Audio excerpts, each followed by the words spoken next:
So we got some pretty amazing news for you guys, including new content for Valheim, the release date for JRPG Scarlet Nexus, more information on Square Enix's next RPG Project Athia, some of the new updates in Cyberpunk 2077, and Sea of Thieves celebrates 20 million players. Hello everyone, my name is Solomon SK for Coffee and RPGs, where we cover the latest news, trends, and updates for the RPG gaming genre, including MMOs, survival, JRPGs, online RPGs, and the like. If you guys got your cup ready with your beverage of choice, I'm drinking coffee as always. Let's go ahead and go over these articles together. Cheers to you guys. Consider hitting the subscribe button down below, as well as the bell notification right next to it. Thank you. So let's go ahead and kick things off with a few articles from allchart.com. And the first one here, I just wanted to really quickly mention that Gotham Knights is officially delayed until 2022, unfortunately. And so yeah, the developers in this tweet, as you can see here, says they just need a little bit more time to kind of smooth things out a little bit here. And you know what? I don't mind. I mean, at the end of the day, a game is a good game only if you could actually get all the bugs and kinks out. We don't want another Cyberpunk 2077 on our hands, unfortunately. To say, even though I tremendously love that game. And really quick, in case you forgot, this is a co-op RPG set in the Gotham universe. Even though it has a lot of similarities with the Arkham series, it has nothing to do with that series, unfortunately. And you do get to pick between 4 characters, or among 4 characters, which is Batgirl, Nightwing, Red Hood, and Robin. And so a lot of things to look forward to, especially if you are a Batman fan. And in their next article, it says that Stalker 2 gameplay showcase coming next week. And I'm really looking forward to this one because I had a lot of fun with the first one. One of the first games that really freaked me out, and it's pretty scary. I mean, it's still a pretty scary game, even for today's standards, in my opinion, but definitely check it out if you haven't done so. And it goes on to read here that Xbox have officially announced the Indie Showcase event on March 26th, which is tomorrow as of recording of this video, of 2021, where they plan to debut a new trailer and gameplay for more than 25 indie games, including Stalker 2. And this game is confirmed for the PC and the Xbox Series consoles. At the moment, the PlayStation 5 version is yet to be announced, but the rumor has it that the game is only a timed exclusive for the Xbox and will be coming out for the PlayStation 5 at a later date, which is, you know, it is what it is, I suppose. But this game will definitely cater towards more for somebody who is into open world games. Does have some RPG elements, but it's the horror nature and the sort of jump scares and all the mysterious ghosts and creatures that could totally freak you out. Those are the things that are pretty much the highlight of this particular game. So if you're into that kind of stuff, let me know down in the comment section below what you are looking forward to the most. And in their next article, and probably the thing that I'm looking forward to the most so far this week, it says here that Scarlet Nexus release date finally revealed. And it goes on to read here that Bandai Namco has announced that this anime action RPG will be released on June 25th of 2021. They've also released a new trailer, which is pretty awesome in my opinion, to go along with the date reveal, and it will be released for the PC, PlayStation 4, and 5, as well as the Xbox One and Xbox Series consoles. And what I think is really cool to kind of go along with the game, they are also releasing a full-fledged anime film produced by Sunrise, and they're known for Gundam and Cowboy Bebop. And yeah, I think there's just so much to enjoy here, in my opinion. Really quick, if you don't know anything about this game, the producers of this game coined the phrase Brainpunk for this one. It kind of has that sort of post-apocalyptic feel, just a little bit similar to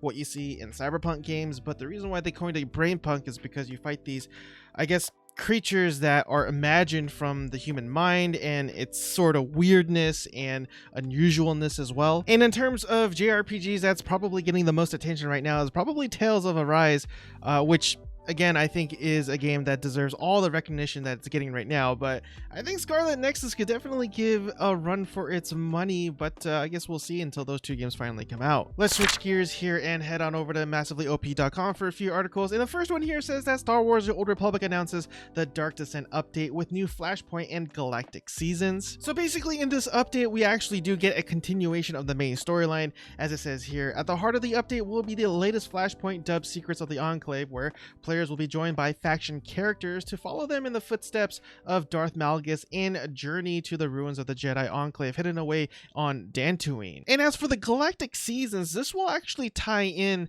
to the whole conquest system that's in the game. I had a lot of fun with the conquest system. It was a lot of fun being able to do things with other guildies and whatnot. I got my Galactic Conqueror title for my tunes, and so I'm really happy about that. So as you already know, the conquest system that's in place right now is on a weekly basis, but the new Galactic Seasons will be 5 months long, and all the activities that you do in the weekly challenges of the regular conquest objectives that you do will contribute to the actual Galactic Seasons as well. And so it kind of gives you a bigger, I guess, goal to do in the long run, which I think is really cool. I think it could bring a lot of guilds together, in my opinion. And so I'm definitely looking forward to this one. I'm gonna have to jump back into this game with my old guildies and see how this plays out, because I think this could be a lot of fun with a lot of other people out there. And this is a game that I included in my top 25 MMORPGs to look forward to in 2021 and beyond.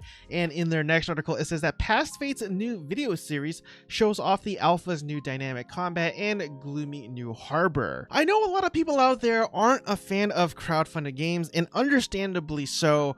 But in terms of games that actually show a lot of promise, in my opinion, I think Past Fate could definitely pull it off. And it goes on to say here that we are working to bring this update to our closed alpha players as fast as possible, as well as having our third open alpha, the devs say. Instanced and open PvP will be added along with a second faction.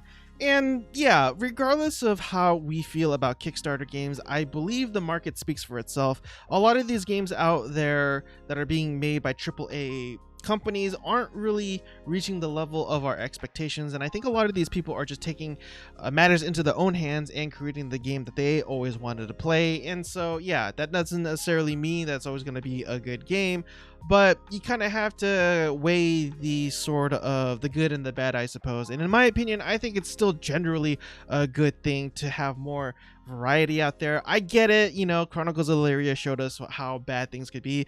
Maybe even people throw in the game Star Citizen in there as well, which again, don't necessarily completely agree with, but it's very understandable in my opinion. And really quick, I just wanted to mention that the Sea of Thieves is celebrating 20 million players since its launch 3 years ago, and it's holding anniversary events at this moment. And this is brought to you by MMORPG.com. And so it starts today, as of recording of this video, on March 25th. And so if you're somebody who played this game and want to get in all the goodies, definitely log in for some pretty awesome rewards. Let's go ahead and switch gears one more time and head on over to Gematsu.com. And in their first article, it says that Project Athia, or Athia, not exactly sure how you pronounce it still, officially titled Forspoken and will launch in 2022. It also says right there in the subtitle that actor Elia Balinska plays the role of the main character. I totally butchered that name, and I don't know who this actress is, but there you have it. And it goes on to say that this new action RPG from publisher Square Enix and developer Luminous Productions is officially titled Forspoken and will launch for the PlayStation 5 and PC in 2022, the company announced. And that's really cool. They say PlayStation 5 and PC, which I'm so grateful for that. We've actually seen a lot of Square Enix games coming on over to the PC, with Zero Dawn being the most recent one, and I'm really glad that they're making more games for the PC, and hopefully we'll start getting the Final Fantasy remake for the PC as well. But it does have a timed exclusivity for the consoles right now, for only a year, but you know, hopefully that year will be up pretty soon. Anyways, it goes on to say that Forspoken puts players in the shoes of Faye Holland, an ordinary young woman who must harness her magical abilities to survive in the fantastical and dangerous land of Athia, or Athia. Let me know down in the comment section below how you pronounce this, because I still want to pronounce it Athia, but that's just me. And really quick, in their next article, it says here that strategy RPG Fairy Tail Guildmasters announced for the iOS and Android. I don't really cover a whole lot of mobile games, but I thought I'd mention this really quick in passing because Fairy Tail is such a huge anime. I remember watching it. I mean, it was pretty cool. I think I should give it a second chance though, but for what it's worth, yeah, you got something to look forward to for all you fairy tale fans out there, excuse me. And the next MMORPG that a lot of people are talking about, but wouldn't really call it an MMORPG, not in a traditional sense, but anyways, that's neither here nor there. In their next article, it says that Phantasy Star Online 2 New Genesis global closed beta test announced. Second closed beta test set for March 19th through the 21st in Japan, and unfortunately, by the time of the release of this video, it will have already passed, unfortunately, so I do apologize for bringing this to you a little too late. But as of right now, if you do play the original Star Fantasy game, there is the Luster class that's just been released, and so you got something to look forward to if you do plan on playing that portion of the game. And let's go ahead and switch gears one more time and head on over to GamesRadar.com. And in their first article, it says that Valheim devs shares teaser image of the first big update. I actually did a video regarding their roadmap and some of the updates that they are planning for this game, but this time around, it does go on to say say that Valheim studio Iron Gate has shared a cryptic teaser image previewing the game's